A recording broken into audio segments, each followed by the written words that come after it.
Hey guys, I was watching this little clip. It's Rapper Ice-T on gun control, and I thought it was pretty interesting.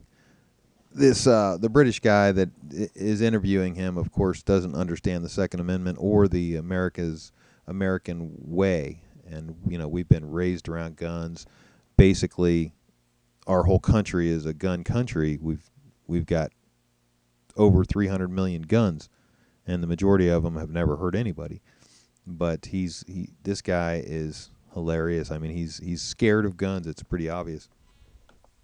Running on tomorrow night's programme. But while he was here and news about the Denver shooting was coming in, I briefly took the opportunity to ask him about his own attitude towards guns.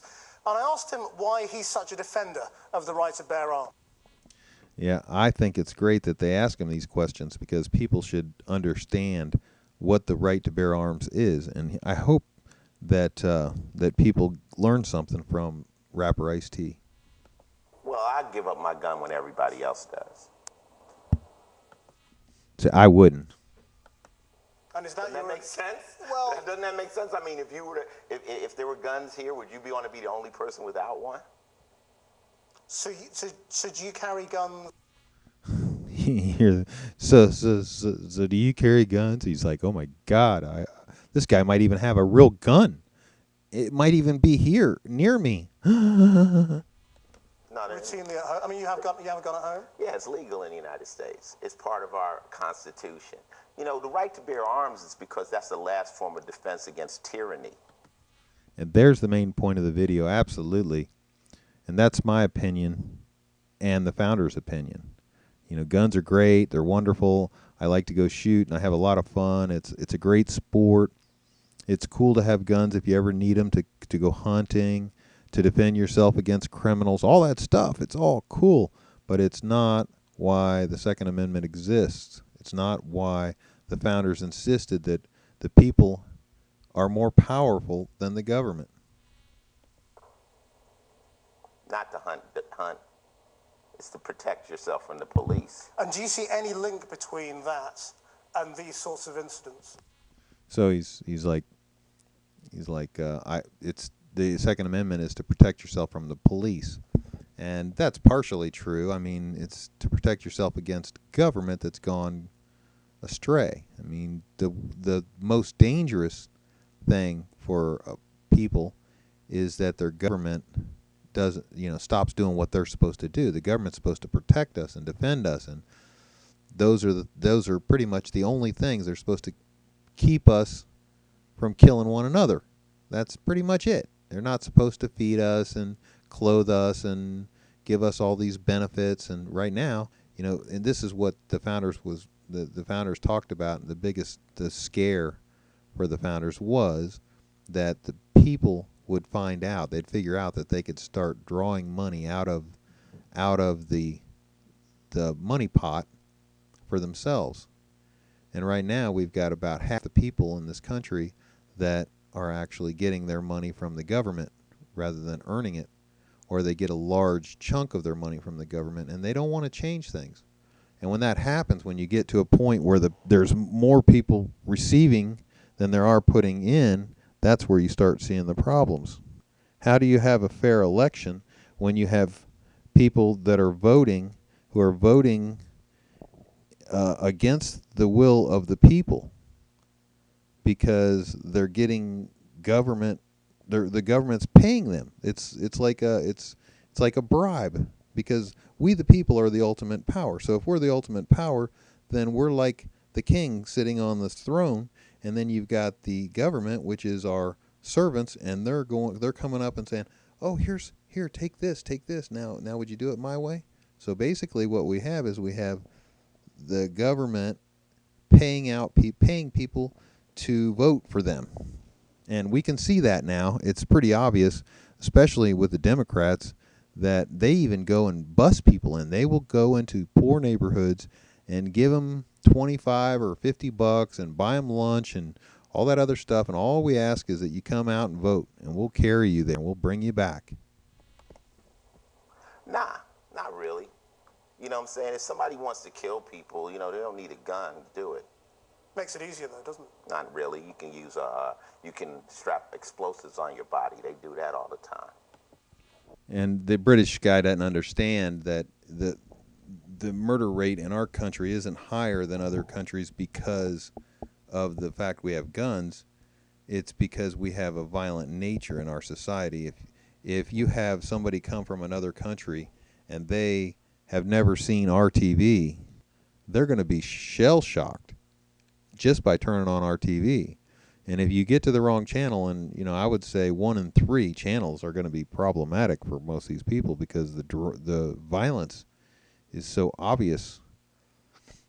And I don't think we should take away violence on TV. Of course not. Everybody should be free to watch whatever they want, but you should understand that it's not the guns that are the problem. It's the violence in our society. It's the attitude that it's okay, that we teach people that the way to resolve our issues is to beat the hell out of each other.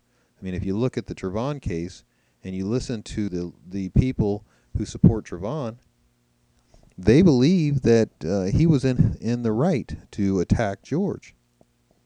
They think that it was perfectly acceptable for Trayvon to see somebody following him, walk over to him, and just bust him in the nose, jump on him, and start pounding his head on the concrete. And the reason they feel that way is because they've been desensitized to the violence. I can tell you right now that would never happen in England or another country where violence isn't so prevalent, because they wouldn't immediately assume that George is reaching in his pocket for a gun, if that's in fact what Trayvon was assuming. But I don't believe that, because if he was assuming that, he'd be trying to get that gun the whole time, and he never did try to get it until the very end when he saw it. But my point being, it's the violent nature of the country. So before you start pointing at the inanimate objects, start looking at what's causing it. It's like, man, that guy's got a really bad cold and he's sneezing real bad. I got it. Let's ban all noses. Let's just cut off all noses. There will be no more sneezing. No, that's not going to stop people from getting a cold. Find the symptoms. Find out what's causing it. Where's the germs? What's the bug? What's the root of the cause? Okay, it's just about done here. So when there's the inevitable backlash of the anti-gun lobby as a result of this incident, as there always is. Now he said that he's assuming that there's going to be a backlash, that people are going to want to restrict gun rights because of this thing. And just the opposite is true, because in all these shootings, from the Columbine, the Virginia Tech shooting, the last 2 shootings in just the last couple weeks, these things have only increased people's willingness to grant more gun rights. We want more people to have gun rights when we see that.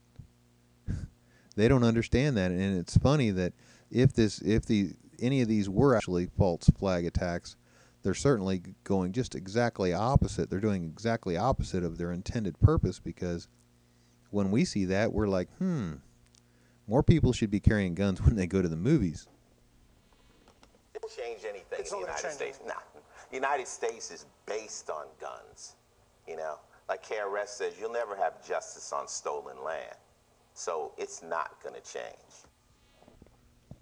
And that is the truth. It's just not going to change. So all those people that are trying to stir it, the only way it's going to happen is if the UN comes in, if we have a treaty. And right now there's a thing called the Small Arms Treaty. Hillary Clinton's pushing it. Obama's pushing it.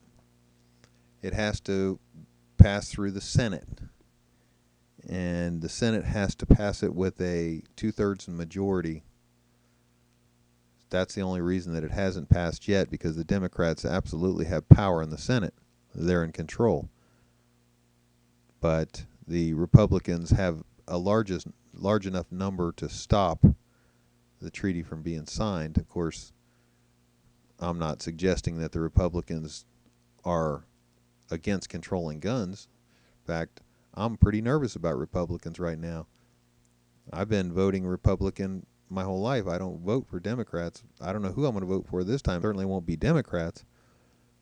But the Republicans have made me ill this time around. If you go down to the end of my videos, you'll see the very beginning of this account. I created several videos where I was at Ron Paul. We call it, like, you know, whenever they have the debates and stuff like that, and the supporters come out for the debates. And here in Florida, we had one in Tampa and one in Jacksonville. The people came out, and we, you know, of course, the Ron Paul supporters numbered in the thousands, and the other guys, I think Romney had 12 supporters. So, you know, it was pretty obvious who had the supporters and what was real. And then you could tell that, like, you know, my precinct, we had, you know, hundreds of people that were out there. We were all talking as Ron Paul supporters were out there, hundreds of them. And then when you look in the paper and see that only 60 people in my precinct voted for Ron Paul, it's a little, you got to wonder. And of course, there's a whole bunch of stuff on YouTube if you want to find out about vote fraud. We had a guy here in Florida that created he sold the program that changes the votes in the machine. And he spoke about it to Congress, and he confessed. He pretty much laid it all out. He told them exactly how it works. So if you want to know, you can go find all that. If you can't find it, let me know and I'll find it for you. Anyhow, it was fun talking about gun control and Trayvon. I'll talk to you guys later. Bye.